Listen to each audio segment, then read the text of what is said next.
बिस्मिल्लाहिर्रहमानिर्रहीम। अस्सलामु अलैकुम वरहमतुल्लाहि वबरकातुहू।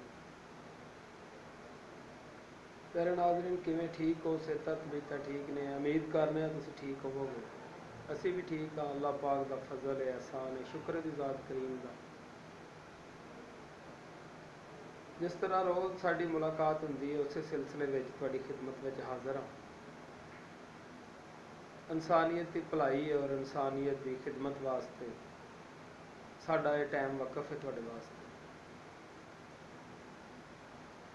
अज तुहाडे वास्ते असी बहुत ही ज़बरदस्त चीज़, बहुत ही आला, जी किसी तजर्बे की मुहताज नहीं, साडे दवाखाने तो साला साल चलने वाली चीज़ है। बहुत ही ज़बरदस्त और बहुत ही आला चीज़।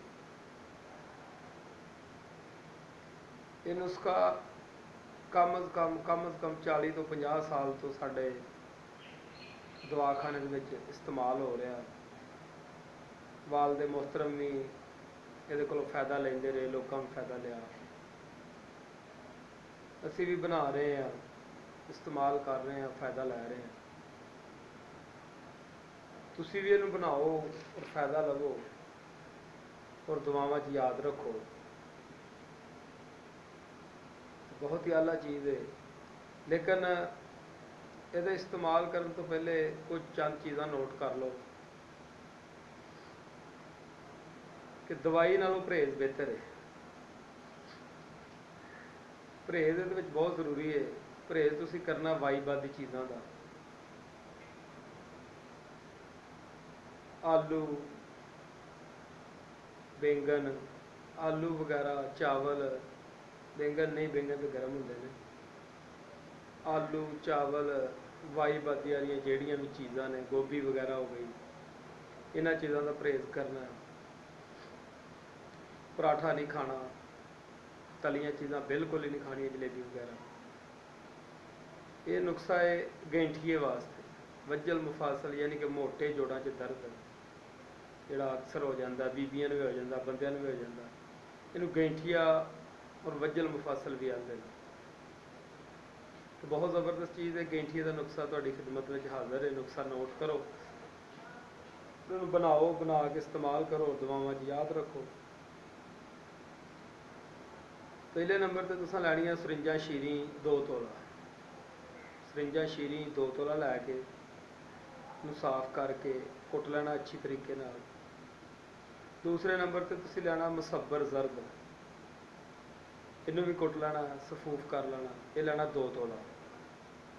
तीसरे नंबर पर लेना पोस्त हलीला जर्द यानी कि वड्डियां हरीड़ां, उहदा उतला जिहड़ा पोस्त है वह 2 तोला तुसीं लैना। 2 तोला वो लैके उन्होंने भी कुट के सफूफ कर लेना। चौथे नंबर पर तुसां लैनी है सना मक्की।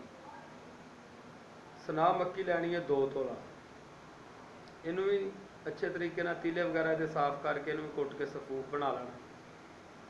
पंजवें नंबर पर लैना तुसी मगज़ बदाम, शीरी बदाम लैने ने, मिठे बदाम लैने ने, अच्छे बदाम लैने ने, 2 तोला लैके इन्हां सारिया चीज़ों को कुट फाट के चंगे तरीके नाल सफूफ करके यकजान कर लेना। फिर तुसी लैनी है कुआर गंदल। कुआर गंदल लैके उहदा गुद्दा कढ़ लेना, नवाब उहदा दवाई पा के चट्टू वगैरह या कूंडे वगैरह सुट देनी। वो इन्नी क पानी है कि उन्होंने कुटना शुरू करोगे, इंज तुम कुटोगे तो यकजान हो जाए, यानी कि गोली बनने के काबिल हो जाए। जो गोली बनने के काबिल हो जाए तो चने के बराबर तुम इसदियाँ गोलियां बना लैनियां। चने के बराबर गोलियां बना के रात को सौन लग्या 4 गोलियां अरग सौंफ नाल तुसीं लैनियां ने। इंशाअल्लाह गैंठिया जड़ तो ख़त्म हो जाएगा। दर्दां तमाम जिस्मां दियां, गोडियां दियां, गिट्टियां दियां, पट्ठियां दियां, लक के कड़े की दर्द बिल्कुल ख़त्म हो जाएगी इंशाअल्लाह। अल्लाह पाक के फजल नाल अल्लाह अपनी रहमत करेगा। अल्लाह निगहबान, फी अमान।